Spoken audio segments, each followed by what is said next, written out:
Okay, so I want to talk to you guys about trimming plates. So my plate I have left out overnight. It's really dry weather right now, so this dried out pretty quick. My bigger problem is that things dry out a little too fast. So as soon as I could, I took this plate up, I picked it up off of my bat that I had undercut it off of. And then I flipped it over and let it dry like this. And that really helped from having it not warp too much. That keeps a little bit more of the moisture in and actually going into our sidewalls if you can have it covered like that. And I did have it covered. If it's not super dry, which right now it's super dry here, if it's not super dry, one of the best things that you can do is just take a tea towel and put that over the top, or like a terry cloth, like kind of a cruddy one. So that way you're getting some airflow going through the piece, but it's not hitting it really hard on one side versus another. So this has some good stiffness to it. It's not flexible. It's a nice leather hard, so I can easily get a finger in there and I can like kind of bend the edge. But it's not like flopping under its own weight either. So that's what we're looking for. Now for trimming a trimming a plate, I like to use my bat grabber as actually my thing that's holding everything down. Because low and wide, you don't necessarily need to use like chucks. So I'm gonna get this wet and then dry it out. So I don't want it to create a puddle. I don't want it to eat the rim of my piece. I just want it to be wet enough that it's like, you know, not sticking and sliding around. Apparently I chose to do this during trash day, so forgive me for our trash noises in the back. So I'm gonna try out my cap centering. And then when that doesn't work, and or if it does, I will show you how we can kind of test that. Okay, so far, like, we're doing pretty good. Now we're doing worse. I don't always have as good luck cap centering on the pad because it doesn't like really move that easily.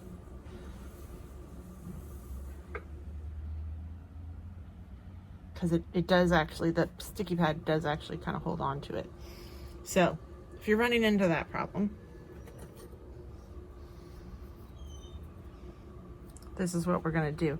We're gonna hold our needle tool off to the side, and that gives you a really clear indication about where your piece is sticking out further from the center than what you want it to be. So I'm gonna pull that in. So right in the middle of this line, I'm gonna pull in towards me, and that's getting us really close. Still have a line. Now I don't want to go too far off of where my initial line was, but the bigger the line is, the closer you are to being on center.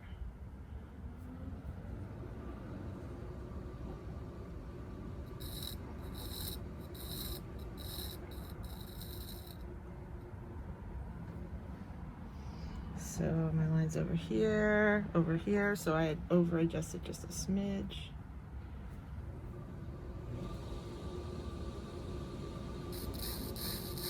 I think this is looking pretty good.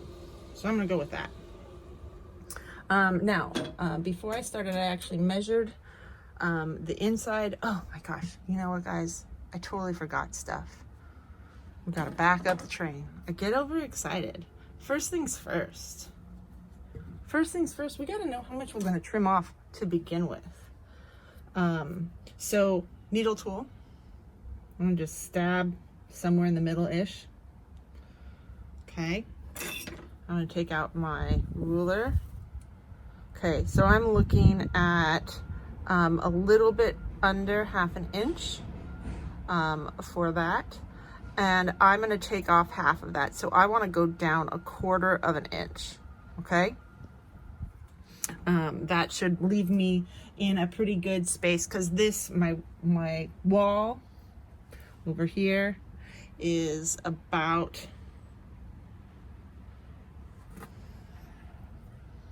a 1/4 of an inch. Okay, so that's kind of what I'm aiming for, is to have my goal when I trim things, and this is what I've been talking about before, is that I want to match my exterior shape to my interior shape. Okay, so my walls over here are a 1/4 of an inch thick, and I would like my bottom to be a 1/4 of an inch thick. Currently it's about a 1/2 an inch thick, so I'm going to trim down that far. Okay, the other thing I'm going to do is I'm going to take my calipers just as a little like reminder about where my curve is like starting and going into that flat spot. So my curve starts right around here, and then it becomes flat. And so this is going to be where I want to put the outside of my foot ring on the other side of my plate. For any particular reason? No, it's just what I chose to do. You can put a foot ring wherever the stink you want, guys. But while I'm at it, while I'm here, I'm also going to go back and get rid of that little like dot, because I don't want it to be there when we're done. Find my wooden knife somewhere. Preparation. That's like a thing. I don't know. I came out here and I saw that my plates were getting super dry, and I was like, it's time to do this. So I'll just smooth that out.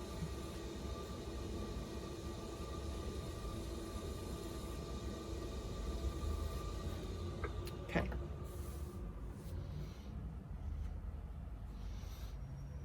So I know I'm going to go in a 1/4 of an inch. Now we get to center this business again.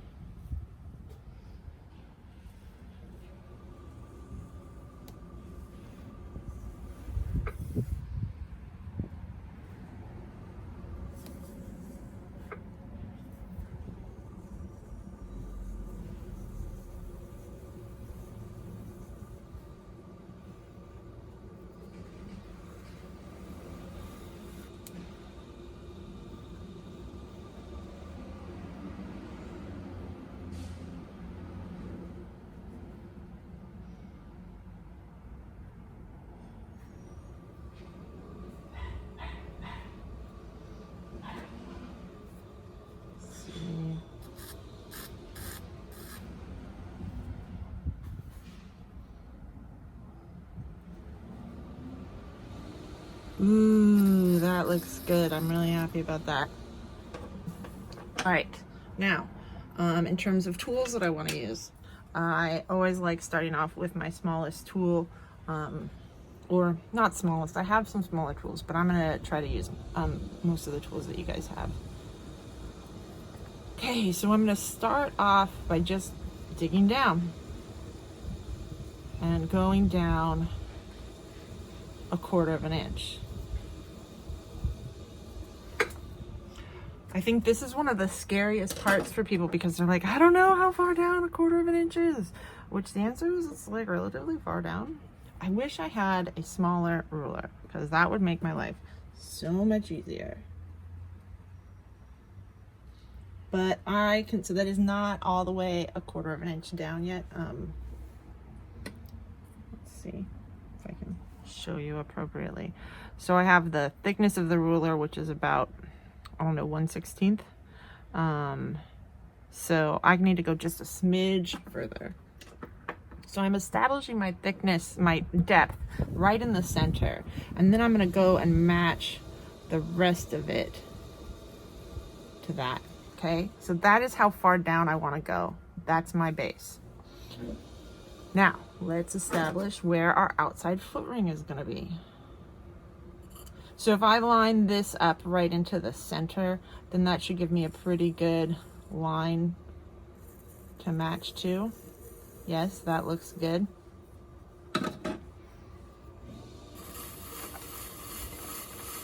It's just important before you start to always go and check what your pot looks like and give yourself a good analysis before you start trimming.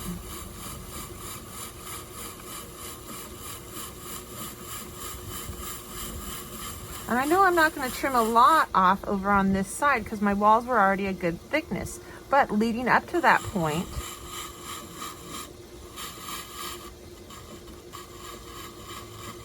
and my foot ring's a little bit uncentered, like it's like we have a high spot and a low spot, which is just one of the things that can kind of happen when you're taking off the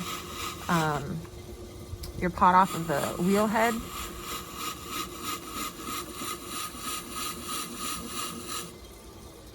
Okay, now what I'm going to look for on this is I am looking for about a 1/4 of an inch going down. So I'll check with my little like ruler. Check over on the side here. And that's looking like pretty good. I think I might go just a smidge lower.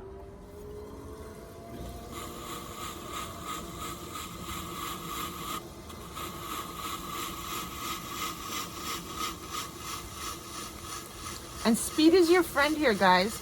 Your hand motions should be really slow, but your wheel speed should be pretty high.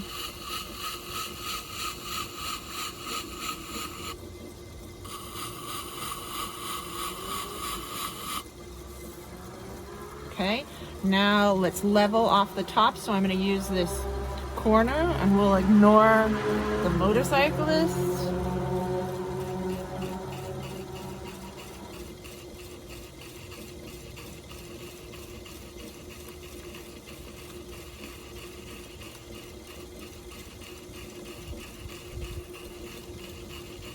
And if you notice, guys, I am not following that wobble. I am allowing the high side to come up and hit my tool. So we have a side over here that hasn't had anything taken off. And then we have a side over here that has had a lot taken off, okay? So this is all now going to be level with the rim. So we're not trying to like keep this level. We're trying to keep everything level with the rim of our piece. So the fact that this just means that when I undercut this, there was a little bit more clay on this side that stayed on the bat, whereas this side had more clay. So chances are that's where I don't know. That was like the last point that got cut up. Because when you go back and you undercut, a lot of times the wire cutter just kind of bows up a little bit. Okay, so let's just make this level. So I'm keeping my tools steady. I'm not taking off a lot. I'm just waiting until I get a steady string going all the way around. And I'm like, okay, so that's like a pretty good, nice flat foot ring. And I'm gonna think, I haven't really thought about how I want to do my foot ring just yet.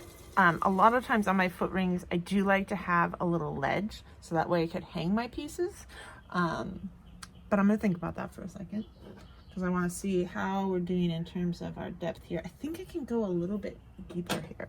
So I'm gonna try that out.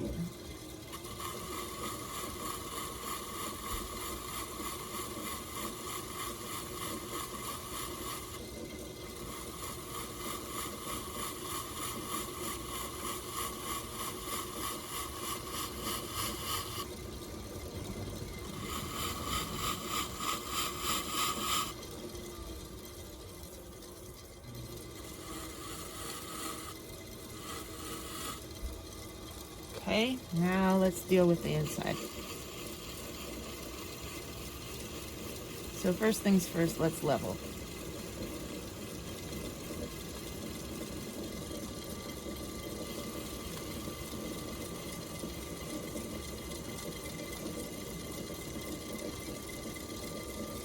Now, in terms of foot rings on the bottom of the plates, typically if I have, if my foot ring is less than 6 inches, which this is typically about 6 inches for me, it's really helpful to figure out what your different body parts measure to, because yeah, look at that.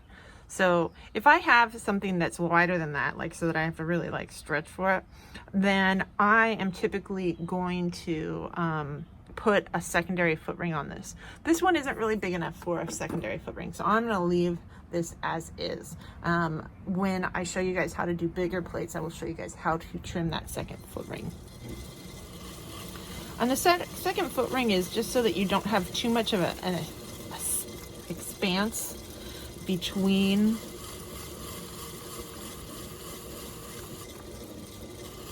support when you're firing it in the kiln.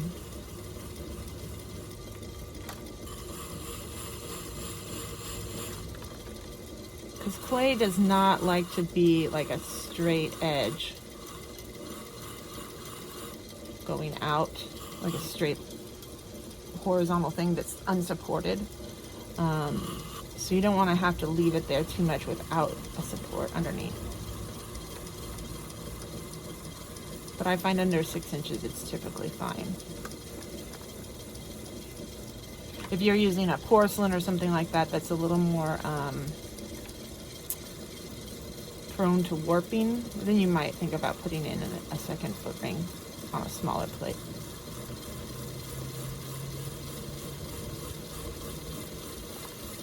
Notice that when I'm doing this, guys, this is all happening from the middle point over to our 3 o'clock point, and then I go back and forth. My movement of my tool is very slow.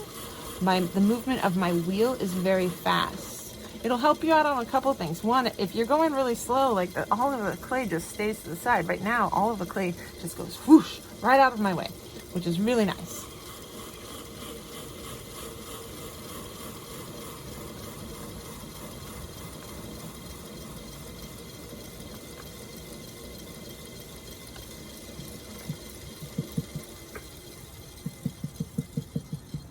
Okay, I don't know if you guys can hear that. So that's a nice sound. That's the sound of thinness, and that's good. If I push down, I'm not getting any give, so that's good. If I was getting some give on this, then I would be like, oh my gosh, we're too thin. But right now, I can give it some pressure and it's not going anywhere, so I still feel pretty good about it. And that sound, feel like it's a good drum sound. So I'm happy with that.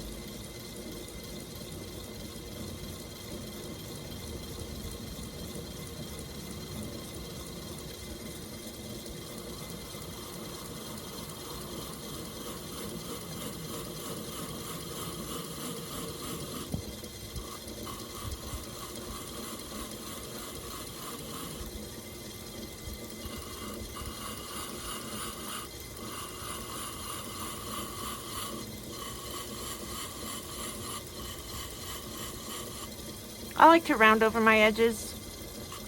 You do want to, if you like a sharp edge, you can totally do that, but I would be careful about keeping it too sharp, because anything that's sharp now is going to be extra sharp later. So even if you're looking for kind of a hard edge, soften it just a little bit. You will not regret that later.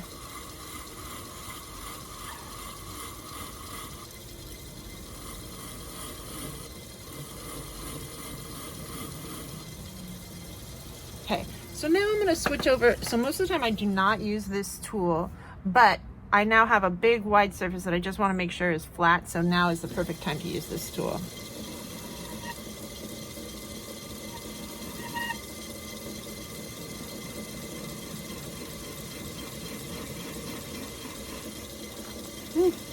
Unless you gouge it, in which case not the perfect time to use the tool.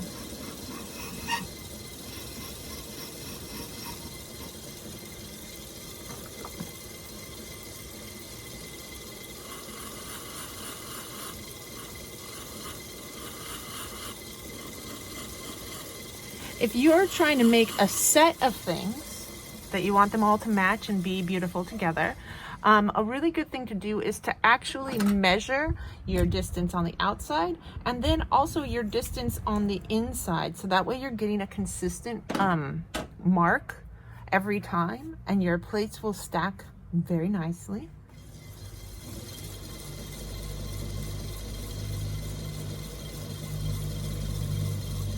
The more you can take notes about what you did when you're throwing, especially when you're first starting off, like I wouldn't worry about it too much, like if it's just the first plate you've ever made. But once you're like, okay, now I have a plate that I like and I'd like to reproduce it, having notes about how much clay you used to throw this, and what your width was, all that sort of stuff, that you're taking measurements while it's still wet, is really helpful and important. And you will be able to reproduce your results if you have those measurements. It's a lot harder if you're just trying to eyeball it. Okay, let's see how I'm doing. I feel pretty good about this. I feel pretty good, guys. I feel pretty good. Okay, let's just clean off all of this gobbledygook. Get rid of any little crumbs. Find out where I put my wooden knife. Aha!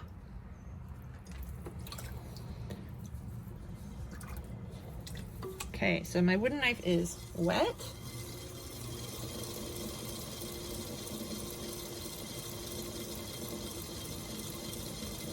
And I'm using like a medium pressure to just go around the edges here. And go over the surface.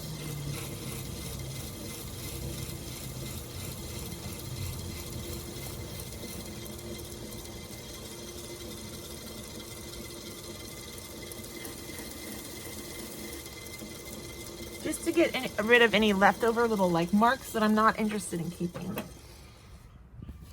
Also got rid of a majority of the pits that I had on here. If we want to get rid of a little more pits, then just the tiniest bit of water, guys. Not a big goop, just like get it like lightly wet.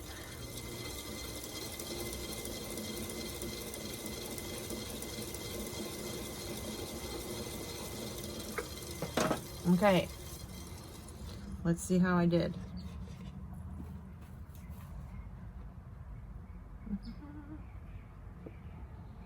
Yeah, that's a nice thin plate. Ooh, I feel really good about it, guys. So now I do want to just clean up this top edge because that got kind of like mucked up.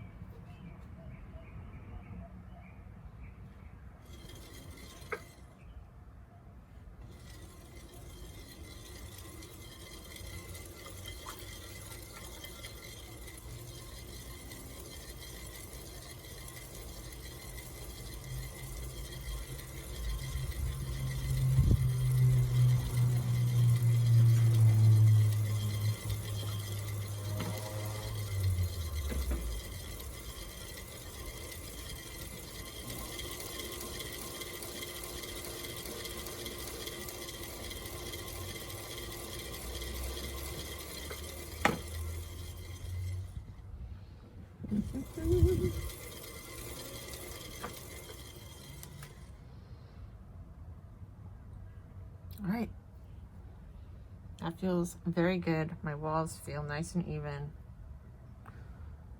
I'm excited. It's a nice lightweight plate. And some people like their plates a little bit heavier. I do like mine a little bit lighter.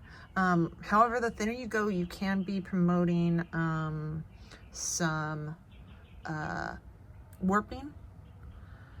Things that are a little bit thicker do have a tendency to be able to not warp quite as much. It really depends on what you're doing and what you're looking for in your plates. So I vote as long as your walls are feeling pretty even, then your life is going good. Okay, so that's plate number 1.